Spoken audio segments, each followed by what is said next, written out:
Hi, it's Elena Saradidis, and I'm with Scott Shallow today, and we're going to talk about expectations when getting your real estate license and getting into the market. Are you making $1 million right off the bat, or is it a lot of hard work? Oh, well, it's a lot of hard work. It's your own business, it's building a business. And I train realtors, and it's funny, I get two kinds coming to me. One are people right out of real estate school, and their impression is that they're going to jump into this, and they're going to walk into a brokerage, and it's going to start raining $1 million listings and $2 million listings because they watch Selling Sunset or whatever, and they run out and they say, oh, I'm going to work where it's, I'm going to go get a 95-5 split, so I get to keep 95% of my money, and then 6 months later they realize 95% of nothing's nothing. So it's a very, very difficult business to build. I started 20 years ago. It was a much easier time to build a business. First of all, everybody you saw on the street could afford to buy a property. That's not the case now. It's a much smaller number of people that can actually afford to buy real estate. And also there were far fewer real estate agents. So starting a business now is very tough. Without direction, it's very hard. Real estate school does not give you the tools you need to build a real estate business. They give you some basic knowledge about trading in real estate, but they don't give you the tools to buy a business. The other type of people that come through the door are people that have been selling real estate for a year or two, and they realize that they thought it was going to be a really easy thing and they were going to make all this money, and they're not making it. And so they come and say, I need help, I need some direction, I need to know how to get my career going. I think everyone looks at social media and expects social media to be actually a good representation of what it's like to be in real estate. I can tell you personally, I work 7 days a week. I work all the time. My first year or two in real estate, I was open housing a building every single weekend. Like, this isn't a business that you work on you work on your own time. It's so easy. You can work whenever you feel like working, not work whenever you don't feel like working. When you're getting into real estate, you're working 24/7 because you're building a business. This isn't a business that at 5 o'clock I can check out. It's not 5 o'clock you can check out. 5 o'clock is when everyone else checks out, and now you have to go do showings because that's the time. If a property hits the market at 12 o'clock on a Friday and it has an offer date and your client really, that's their property, you're going to see it at whatever time is convenient for them. Like I saw an agent last night, he opened up his laptop in the middle of a hockey game and was writing up an offer. That's reality. The reality is sometimes we go to dinner, and trust me, dating a real estate agent is no picnic. You go to dinner, you open up your phone and you start having conversations, you open up your laptop, you start negotiating offers. That's the reality. There is no turning off your computer, there is no turning off your phone. You only work when you get a transaction done. So are you telling me you're going to turn off your phone? You're not going to turn off your phone. You're going to work 24/7. Yeah, it's a real commitment. I mean, when you take that on for somebody that you're going to be their realtor, it's important. It's the biggest decision in their life, and they expect that you're going to be there for them. And also to build a business, any business, not just a real estate business, when you get into a business and start a company, you have to work night and day until you get that business running. I used to joke to real estate agents, and I'm like, if you want to have a successful relationship, date another real estate agent. Otherwise, you're going to be eating dinner. You and your partner will be eating dinner apart most nights because you'll be eating at 9 o'clock. It's a full-time commitment. It's a very difficult business. You have to do a lot of things right. You have to realize that every business has to have a marketing plan, a marketing budget, a business plan, and you have to have a path forward. Most people just get into it, and then they sit there and say, well, my phone's not ringing. I thought it was going to ring. I thought I was going to have a lot of clients and I'd be busy all the time. It's not that way. It's a constant grind. You have to be committed, and you have to have a path to build your business. Yeah, and I do think education plays a huge role. It's one thing having your license, and it's another thing being very knowledgeable about what's going on in the market and what you're dealing with. The worst thing in the world is working with a real estate agent that goes into the property, can't find the lockbox, doesn't know what they're doing, opens up the property and is showing you where the kitchen is. Like, everyone has eyes, I know where the kitchen is, but tell me what's important to know about this property so I can make a financially sound opinion or financially good investment.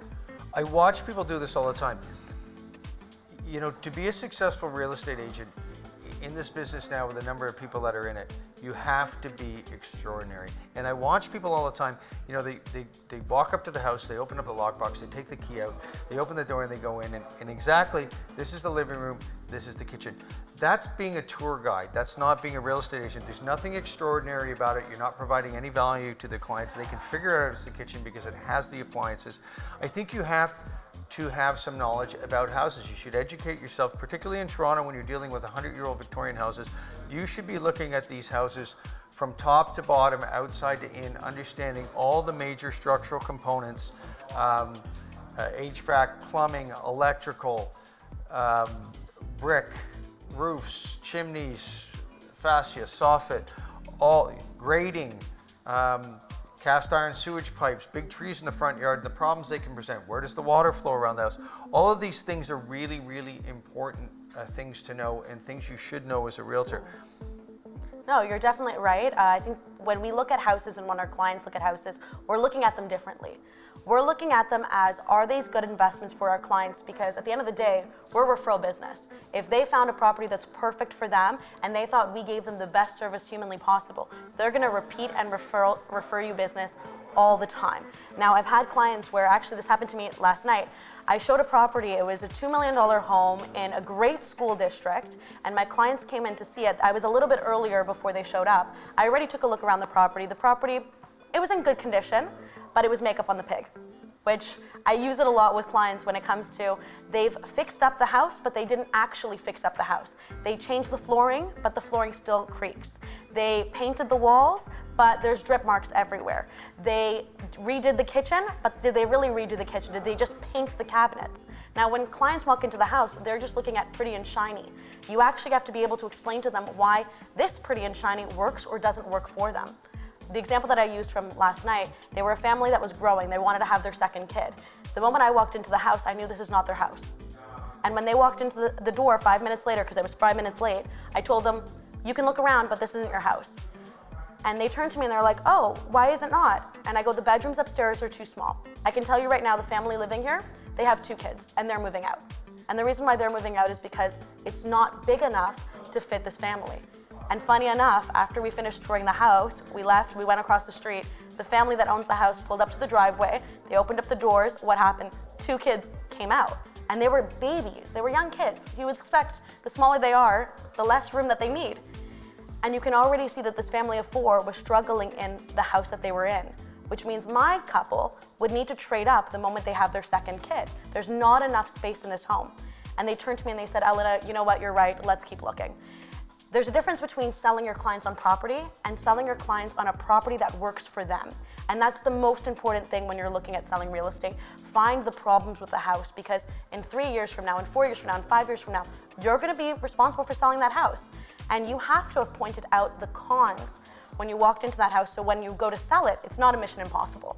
You're not having trouble selling the house because it's too small, or the rooms are not big enough to have closets or anything like that. You need to be looking at what the problems are with the house, so in the future when your clients try and sell and use you, you can tell them exactly why you believe that this is the best way to market the house, and the cons that you told them when they first bought the home, they're still the cons of the house, but how are we gonna market it effectively so those cons appeal to the right people? You and I have talked about this a lot.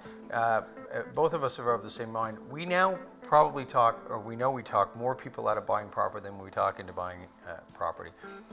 You know, like you said, listening to your clients, understanding their wants and their needs, and knowing what they want, not trying to sell them something, but trying to find a solution to what their problems are, is the key to it. So yes, going into a property and saying, hey, look, you're not buying this house, and I'll tell you why, is a good thing to do. It's not what every sales book tells you to do and how to close more deals, and I think we've all read enough of them and realized it's not a great path forward. It sells books, but it's not the path forward in real estate if you want to build a referral business and a long-term client base and have a long-term vision. So being able to build that trust when you see something with your clients and you understand their list of what's important to them and it doesn't check those boxes, or you see that there's possible problems or bottlenecks, and being able to say, don't even need to look upstairs. This is not the house for you. I think that's a good thing for a realtor to be able to do. Is instead of trying to talk a round peg into a square hole, it's better just to be candid and frank and build some trust with your clients and say, hey, look, this isn't the place for you. Definitely. I think the trust is the most important feature when working with a client. People trust you a lot more when you're honest with them and tell them what they need to be looking for than when you're just trying to sell them on things. It's not worth it. It wastes a lot of time, and there's a lot of trust developed in people that are just working with you honestly and telling you what you should be going for and what you shouldn't be going for. Because the reality is, consumers don't always know what they're looking for and what to look for. And that's where hiring a real estate agent that has experience comes into place, because you want to be working with someone that will point out the flaws for you. Once again, it's Elena Saradidis and Scott Shallow, and today we talked about showing properties and how working with the right agent is very important.